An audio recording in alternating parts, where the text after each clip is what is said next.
तो केजरीवाल ने जो कुछ कहा साफ शब्दों में कहा और उन्होंने बाकायदा ऐलान कर दिया है। अब यहां से सवाल उठता है कि आतिशी का क्या फैक्टर होगा, आतिशी किस तरीके से आगे बढ़ेंगे, उनका क्या स्टैंड होगा, क्योंकि आतिशी को लेकर पिछले 3-4 महीने में खूब चर्चा हुई। आतिशी को लेकर यहां तक कहा गया कि वो कुर्सी संभाल सकती हैं। सुनीता केजरीवाल जब कुर्सी पर बैठकर बयान दे रही थी, अलग अलग जगहों पर जा रही थी, तो उस दौरान भी लेके आतिशी को खूब बात हुई। स्वाति मालीवाल मामले में भी आतिशी की खूब एंट्री रही, उन्होंने खूब बयान दिया। तो आतिशी का रोल यहां पर अब से किस तरीके से देख रहे हो आप? मतलब आतिशी अभी आपने मुझसे सवाल पूछा था जिसका मैंने जवाब नहीं दिया था। आपने कहा था कि दिल्ली का अगला आपको देना चाहिए था, लेकिन अब मैं आपको दे रहा हूं कि दिल्ली की अगली मुख्यमंत्री आतिशी सिंह हो सकती हैं।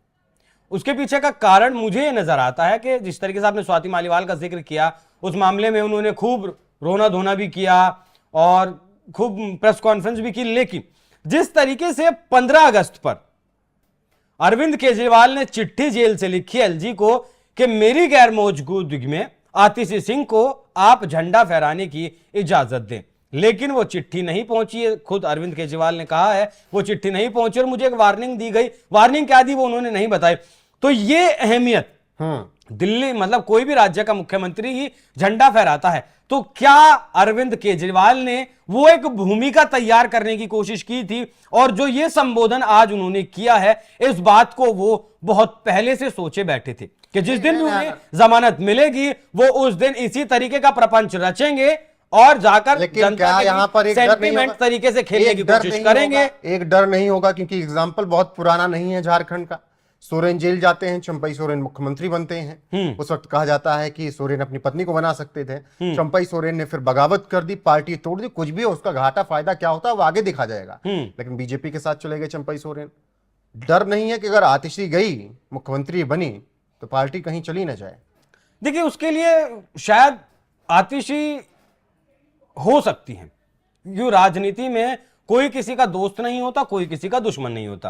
अगर आपका काम है तो आप दोस्त हैं, अगर आपका काम निकल गया, अब आपसे काम नहीं है, तो आप दुश्मन हो सकते हैं। अगर आतिशी के पास धड़ा इतना मजबूत है, संजय सिंह, सौरभ भारद्वाज अक्सर उनके करीब देखे जाते हैं, करीबी नेताओं में है, लेकिन उसके लिए यह भी समझना जरूरी होगा कि क्या आम आदमी पार्टी की ये जो टॉप लीडरशिप है और उसके बाद जो विधायक हैं या जो आम कार्यकर्ता हैं, वो केजरीवाल की नीतियों से वाकई में इतने तंग आ चुके हैं कि अब वो विकल्प की तलाश कर रहे हैं। क्योंकि मुझे याद है जिस तरीके से जो दलित मंत्री थे इनके, राजेंद्र रोहित, जो है, माफ करिएगा अगर मैं गलत नाम ले रहा हूं, तो राजेंद्र उनका नाम था, राजेंद्र वर्मा करके, शायद पूरा नाम मुझे याद नहीं है। तब उन्होंने कहा था कि अरविंद केजरीवाल की जो नीतियां हैं वो दलित विरोधी हैं। जब भी उन्होंने दलितों के लिए बात करने की कोशिश की, दलितों के आरक्षण की या फिर दलितों के कुछ काम हुए उनके बारे में अरविंद केजरीवाल से बात करने की कोशिश की, तब अरविंद केजरीवाल का रवैया बहुत ज्यादा अच्छा नहीं था। राजेंद्र पाल गौतम, तब उनका रवैया बहुत सही नहीं था और बहुत सही जवाब अरविंद केजरीवाल ने नहीं दिए। तो दलितों के भीतर वो पैदा कर दिया गया कि दलित विरोधी अगर नहीं है तो दलितों के सहयोगी नेता भी अरविंद केजरीवाल नहीं है। तो जरूरी यह हो जाता है रोहित कि आतिशी सिंह के पास क्या एक मजबूत धड़ा है। अगर वो मुख्यमंत्री बनती हैं तब अरविंद केजरीवाल को साइडलाइन कर जो बगावत अगर की जाए तो इतने नेता उनके पास हैं। तो आतिशी सिंह के बारे में 50-50 मुझे लगता है कि आतिशी सिंह का अगर नाम आया तो बन सकती हैं। तुरंत कराए जाएं चुनाव, और जब तक आपका फैसला नहीं आएगा तब तक मैं जिम्मेदारी नहीं संभालूंगा। और मैं जब तक चुनाव नहीं होते, मैंने जैसे बताया 2 दिन के बाद मैं अपना इस्तीफा दूंगा। जब तक चुनाव नहीं होते तब तक मेरी जगह आम आदमी पार्टी से कोई और मुख्यमंत्री बनेगा। अगले 2-3 दिन के अंदर विधायक दल की मीटिंग होगी और विधायक दल की मीटिंग में अगले मुख्यमंत्री के नाम का तय किया जाएगा। मैं मनीष जी से बात कर रहा था, जो पीड़ा मेरे मन में है वो पीड़ा मनीष जी के मन में भी है। इनके लिए भी वही सब कहा गया जो मेरे लिए कहा गया है।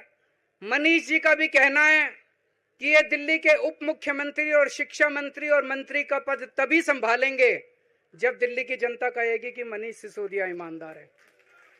तो मैं और मनीष सिसोदिया, हम दोनों का फैसला आपके हाथ में है, जनता के हाथ में है। हम दोनों जनता की अदालत में जा रहे हैं, गली गली जाएंगे, जनता के बीच में जाएंगे और उनसे पूछेंगे, अगर जनता कहेगी ईमानदार है तो हम आके इसकी कुर्सी पे बैठेंगे। 2020 में आया था मैं, 2020 में मैंने कहा था, मैंने अगर काम किया हो तो मेरे को वोट देना और काम नहीं किया हो तो वोट मत देना। कहा था कि नहीं कहा था? आज मैं आपके बीच में आया हूं, मैं कह रहा हूं, अगर मैं ईमानदार हूं तो वोट देना, अगर मैं बेईमान हूं तो वोट मत देना, बिल्कुल मत देना। भारत माता की, भारत माता। राष्ट्र के साथ कराए जाएं, तुरंत कराए जाएं चुनाव। और जब तक आपका फैसला नहीं आएगा तब तक मैं जिम्मेदारी नहीं संभालूंगा। और मैं जब तक चुनाव नहीं होते, मैंने जैसे बताया 2 दिन के बाद मैं अपना इस्तीफा दूंगा। जब तक चुनाव नहीं होते तब तक मेरी जगह आम आदमी पार्टी से कोई और मुख्यमंत्री बनेगा।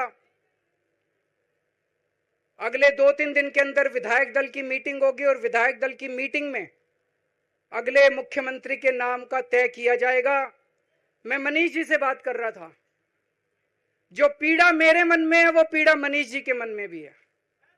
इनके लिए भी वही सब कहा गया जो मेरे लिए कहा गया है। मनीष जी का भी कहना है कि ये दिल्ली के उप मुख्यमंत्री और शिक्षा मंत्री और मंत्री का पद तभी संभालेंगे जब दिल्ली की जनता कहेगी कि मनीष सिसोदिया ईमानदार है। तो मैं और मनीष सिसोदिया, हम दोनों का फैसला आपके हाथ में है, जनता के हाथ में है। हम दोनों जनता की अदालत में जा रहे हैं, गली गली जाएंगे, जनता के बीच में जाएंगे और उनसे पूछेंगे, अगर जनता कहेगी ईमानदार है तो हम आके इसकी कुर्सी पे बैठेंगे। 2020 में आया था मैं, 2020 में मैंने कहा था, मैंने अगर काम किया हो तो मेरे को वोट देना और काम नहीं किया हो तो वोट मत देना। कहा था कि नहीं कहा था? आज मैं आपके बीच में आया हूं, मैं कह रहा हूं, अगर मैं ईमानदार हूं तो वोट देना, अगर मैं बेईमान हूं तो वोट मत देना, बिल्कुल मत देना। भारत माता की, भारत माता की। और जब तक आपका फैसला नहीं आएगा तब तक मैं जिम्मेदारी नहीं संभालूंगा। और मैं जब तक चुनाव नहीं होते, मैंने जैसे बताया 2 दिन के बाद मैं अपना इस्तीफा दूंगा। जब तक चुनाव नहीं होते तब तक मेरी जगह आम आदमी पार्टी से कोई और मुख्यमंत्री बनेगा। अगले 2-3 दिन के अंदर विधायक दल की मीटिंग होगी और विधायक दल की मीटिंग में अगले मुख्यमंत्री के नाम का तय किया जाएगा। मैं मनीष जी से बात कर रहा था, जो पीड़ा मेरे मन में है वो पीड़ा मनीष जी के मन में भी है। इनके लिए भी वही सब कहा गया जो मेरे लिए कहा गया है। मनीष जी का भी कहना है कि ये दिल्ली के उप मुख्यमंत्री और शिक्षा मंत्री और मंत्री का पद तभी संभालेंगे जब दिल्ली की जनता कहेगी कि मनीष सिसोदिया ईमानदार है। तो मैं और मनीष सिसोदिया, हम दोनों का फैसला आपके हाथ में है, जनता के हाथ में है। हम दोनों जनता की अदालत में जा रहे हैं, गली गली जाएंगे, जनता के बीच में जाएंगे और उनसे पूछेंगे, अगर जनता कहेगी ईमानदार है तो हम आके इसकी कुर्सी पे बैठेंगे। 2020 में आया था मैं, 2020 में मैंने कहा था, मैंने अगर काम किया हो तो मेरे को वोट देना और काम नहीं किया हो तो वोट मत देना। कहा था कि नहीं कहा था? आज मैं आपके बीच में आया हूं, मैं कह रहा हूं, अगर मैं ईमानदार हूं तो वोट देना, अगर मैं बेईमान हूं तो वोट मत देना, बिल्कुल मत देना। भारत माता की, भारत माता की।